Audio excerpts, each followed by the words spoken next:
Hi everyone, welcome to India Biology NEET. I am Urvi and we are learning NCERT line to line. We are learning chapter number 5 of standard 11 which is Morphology of Flowering Plants, जिसमें हमने आगे के videos में root, stem, leaf वो सब देखा है और currently we are learning about flower के वेरियस पार्ट्स के बारे में हम पढ़ रहे हैं फ़िलहाल। अगर आपने आगे के सारे वीडियोस नहीं देखे देन को check them out so that आपका जो पूरा एनसीईआरटी का वो पार्ट है वो मिस आउट ना हो जाए। आज हम एंड्रोशियम के बारे में पढ़ेंगे। अगले वीडियो में हमने कैलिक्स और करोला के बारे में पढ़ा था। अगर आपको उसमें कोई भी डाउट हो तो प्लीज़ कमेंट करके बताइए, मैं आपको 100% उसका आंसर दूंगी और जो भी आपका डाउट है वो क्लियर कर दूंगी। अगर आप इस चैनल पे नए हो then please subscribe to this channel so that हम एनसीईआरटी एक साथ पढ़ सकें और उसके सारे डाउट्स जो भी हैं वो सॉल्व कर सकें, उसके सारे कंसेप्ट जो भी हैं वो अच्छे से समझ सकें। क्योंकि बच्चों एनसीईआरटी बायोलॉजी के लिए बहुत ही ज़्यादा इम्पॉर्टेंट है। अगर आप नीट की प्रिपरेशन कर रहे हो तो एनसीईआरटी पढ़ना बहुत ही ज़्यादा इम्पॉर्टेंट है और एनसीईआरटी का हर एक वर्ड जो है वो हर एक वर्ड इम्पॉर्टेंट है, उसको समझना, उसके कंसेप्ट को क्लियर करना ज़रूरी है। मगअप नहीं करना है आपको, रट्टेबाजी नहीं करनी है, समझना है। इसके लिए हम यहाँ पे पूरी एनसीईआरटी पढ़ रहे हैं और उसकी हर एक लाइन को समझते जा रहे हैं। तो आज का वीडियो हम शुरू करते हैं, एंड्रोशियम के बारे में पढ़ते हैं। So androecium is what? It is composed of stamens. Stamen का पूरा वर्ल जो है उसे हम एंड्रोशियम कहते हैं। स्टेमेन क्या है? It is males reproductive organ. ठीक है, it represents male reproductive organ. It consist of a stalk और a filament and then anther. अभी यहाँ पे मैं आपको ड्रॉ करके बताती हूँ। अभी यहाँ पे थैलेमस है, समझो। थैलेमस के पास से अपना स्टॉक निकलेगा, मतलब ये जो फिलामेंटस स्ट्रक्चर है जो डंडी जैसा है उसे या तो फिलामेंट कहेंगे या तो स्टॉक कहेंगे। फिलामेंट या तो स्टॉक। फिर उसके ऊपर आता है एक बाइलोब्ड स्ट्रक्चर, ऐसे दो लोब हैं। ये पूरा एक सिंगल स्ट्रक्चर ही है, ये पूरा एक सिंगल स्ट्रक्चर है लेकिन उसमें दो लोब देखे जाते हैं और इसे हम कहते हैं क्या? We call it as anther. दो हिस्सों में बटा हुआ है हमारा पूरा स्टेमेन। एक है स्टॉक या फिर फिलामेंट, ये डंडी जैसा पार्ट है वो, और ये एंथर। एंथर जो है उसके अंदर दो लोब देखे जाते हैं, that's why it is called as bilobed. Bilobed anther कहते हैं। जनरली बाइलोब्ड ही होता है, दो लोब्स होते हैं और उसके हर एक लोब में दो चैम्बर्स होते हैं। मतलब एक लोब में दो चैम्बर, ऐसे दो लोब हैं तो हो गए हमारे पास 4 चैम्बर्स। ऑलराइट, यहाँ पे हम अच्छे से पढ़ते हैं। So each anther is usually bilobed. देखा हमने, ये बाइलोब्ड है and each lobe has 2 chambers. हर एक लोब के पास 2 चैम्बर्स रहते हैं। जो हर एक चैम्बर है उसे हम कहते हैं पोलन सैक्स। पोलन सैक इसके लिए कहते हैं, उसके अंदर एक ऐसे राउंड थैले जैसा होता है तो वो सैक लाइक स्ट्रक्चर है और हर एक सैक लाइक स्ट्रक्चर जो है उसके अंदर पोलन ग्रेन्स जनरेट होते हैं। Pollen grains are produced in pollen sacs, इसके लिए इन्हें हम पोलन सैक कहते हैं। तो एक एंथर होगा तो उसके अंदर कितने पोलन सैक होंगे? 4, क्योंकि एक लोब में 2 पोलन सैक हैं तो वैसे हमारे पास 2 लोब हैं तो वैसे हमारे पास हो गए 4 पोलन सैक्स। ऑलराइट, तो हर एक पोलन सैक जो है it will produce pollen grains. तो ये पोलन ग्रेन ही है जो आगे जाएंगे और फीमेल जो हमारा एग है, ओवम है, ओव्यूल है, उसके साथ जाके वो मेट करेंगे, फर्टिलाइजेशन करेंगे। तो इस तरीके से जो हमारा रिप्रोडक्शन है वो कंप्लीट होगा।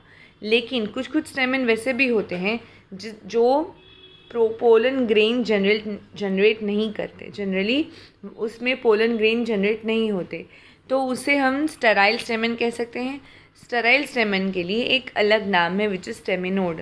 स्टेमिनोड अगर नाम आपको कहीं पे भी पढ़ने को मिलेगा तो that means this stamen does not produce any kind of pollen grain.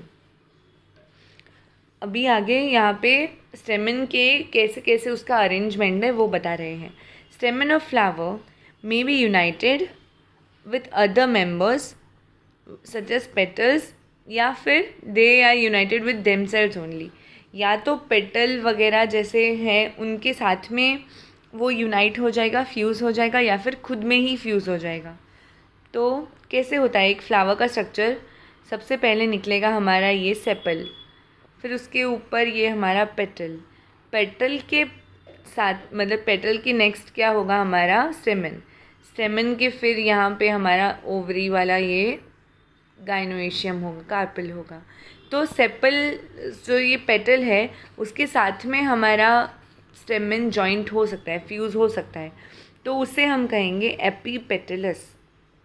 यहाँ पे पिक्चर दिया हुआ है उसमें आप देख सकते हो ये पेटल्स हैं, पेटल के साथ ही ये पूरा हमारा स्टेमन का स्ट्रक्चर अटैच हुआ है, फ्यूज़ हुआ है, एक दूसरे से अटैच नहीं है।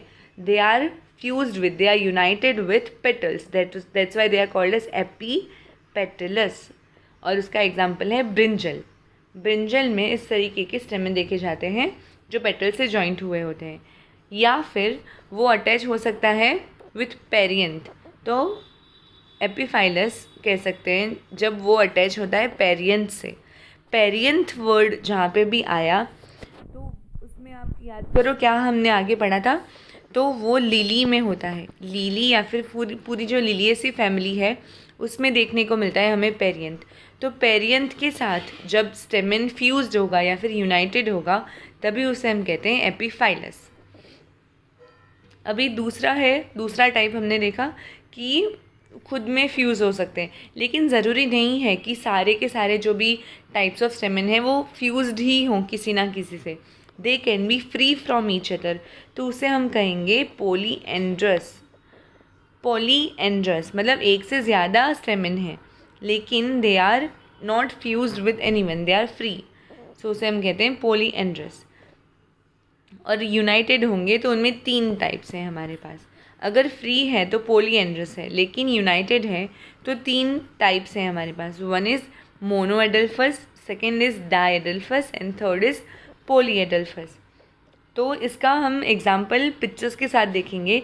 पिक्चर के साथ देखने से क्या होता है हमें अच्छे से याद रह जाता है। आपकी एनसीईआरटी में इसके कोई पिक्चर दिए हुए नहीं है, लेकिन हम पिक्चर देखेंगे और इसके एग्जाम्पल भी आपको अच्छे से याद रह जाएंगे। एक बार यहाँ पे पढ़ लेते हैं। The stamens may be united with 1 bunch और 1 बंडल, मतलब जितने भी स्टेमन हैं, एक फ्लावर है उसमें समझो 5 स्टेमन है, पांचों के पांचों स्टेमन जो भी हैं वो एक ही बंडल में जुड़े हुए हैं। तो उसका एग्जाम्पल है चाइना रोज़, चाइना रोज़ का एग्जाम्पल है। फिर अगर 2 में जुड़े हुए हैं तो उसे डाइएडल्फस कहते हैं। मोनो मतलब 1 सिंगल, एक सिंगल बंडल में जॉइंट हुए हैं तो उसे कहते हैं मोनो एडल्फस। अगर 2 बंडल बनाते हैं तो उसे कहते हैं डाई एडल्फस। अगर समझो हमारे पास 5 स्टेमन है तो उसमें से 4 एक बंडल बनाएंगे और एक दूसरा बनाएगा, तो इसके हिसाब से बन गए 2 बंडल, तो इसे कहते हैं डाइएडल्फस। उसका एग्जाम्पल है पी मतलब मटर। और अगर 2 से ज़्यादा बंडल बनते हैं तो उसे कहते हैं पोली एडल्फस।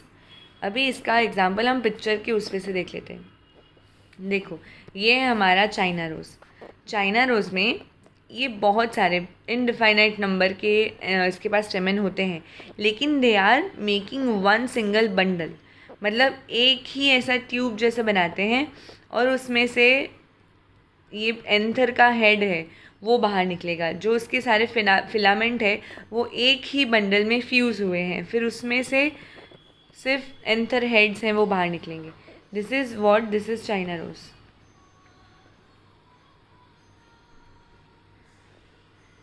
फिर आता है हमारा ये 2 बंडल वाला जिसे हम कहते हैं डाइएडल्फस।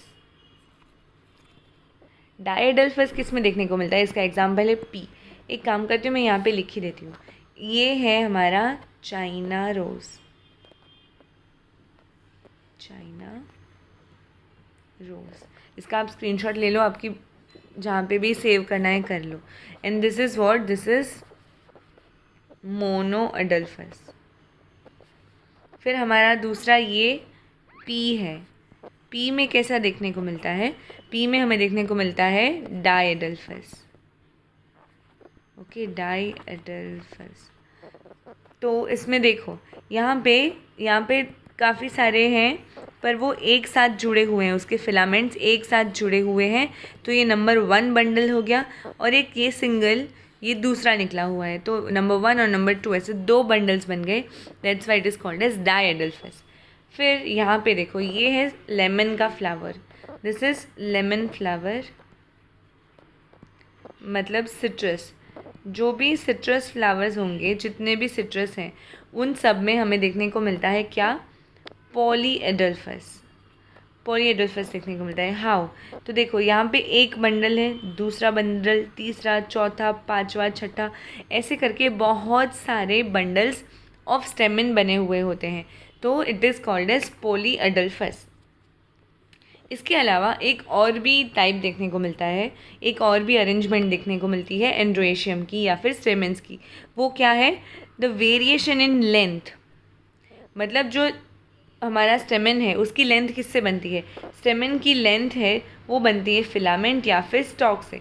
अगर ये स्टॉक छोटा होगा तो स्टेमन पूरा छोटा हो जाएगा, अगर लंबा होगा तो ये पूरा बन जाएगा हमारा लंबा फिलामेंट या लंबा स्टेमन। तो एक ही फ्लावर में डिफरेंट साइज़ के, डिफरेंट लेंथ के फिलामेंट या फिर स्टेमन देखने को मिलते हैं। तो उसका एग्जांपल साल्विया और मस्टर्ड और साल्विया के फ्लावर्स में एक ही फ्लावर, समझो कि ये एक फ्लावर है, यहाँ पे मैं बनाती हूँ, ये एक फ्लावर है, उसके सिर्फ पेटल्स बना रही हूँ। ऑलराइट, तो उसके अंदर कुछ स्टेमन्स होंगे, वो इतनी साइज़ के होंगे, कुछ इतनी साइज़ के होंगे, ऐसे 2-3 छोटे छोटे होंगे, 2-4 बड़े बड़े होंगे। तो इस तरीके से डिफरेंट लेंथ ऑफ स्टेमन देखने को मिलता है इन साल्विया एंड मस्टर्ड। अभी तक का आपको सब याद रह गया होगा, जब सब समझ में आ गया होगा। याद रखने के लिए ट्रिक्स चाहिए। ट्रिक्स में आपको एक अलग से वीडियो बनाऊंगी। इस पूरे चैप्टर में जितना भी याद रखना है उसकी ट्रिक्स के लिए मैं आपको पूरा एक्सप्लेन करने के लिए दूसरा वीडियो बनाऊंगी। लेकिन अभी तक जो ये कंसेप्ट्स हैं वो आपको याद रह जाने चाहिए। तो इसके लिए यहाँ पे सिर्फ मैंने कंसेप्ट समझाए हैं, याद रखने की ट्रिक्स नहीं बताई है। आपको मैं आगे दूसरे वीडियोस में पूरा चैप्टर ख़त्म होने के बाद मैं आपको बताऊंगी जो कैसे याद रखने हैं, ये सारे एग्जाम्पल कैसे ट्रिक के हिसाब से हम याद रख सकते हैं। अगर यहाँ तक आपको कुछ भी डाउट है, कुछ भी समझ में नहीं आया, तो बिंदास नीचे कमेंट सेक्शन में बताइए। मैं 100% आपको रिप्लाई करूँगी और आपके सारे कंसेप्ट्स, आपके सारे डाउट्स क्लियर कर दूँगी। ऑलराइट, आपने यहाँ तक पूरा वीडियो देखा उसके लिए थैंक यू सो मच। अगर अच्छा लगा हो तो लाइक ज़रूर कर देना और कमेंट भी कर देना कि मैम आपका वीडियो में बहुत अच्छा लग रहा है। Alright, thank you so much for learning with us. Bye.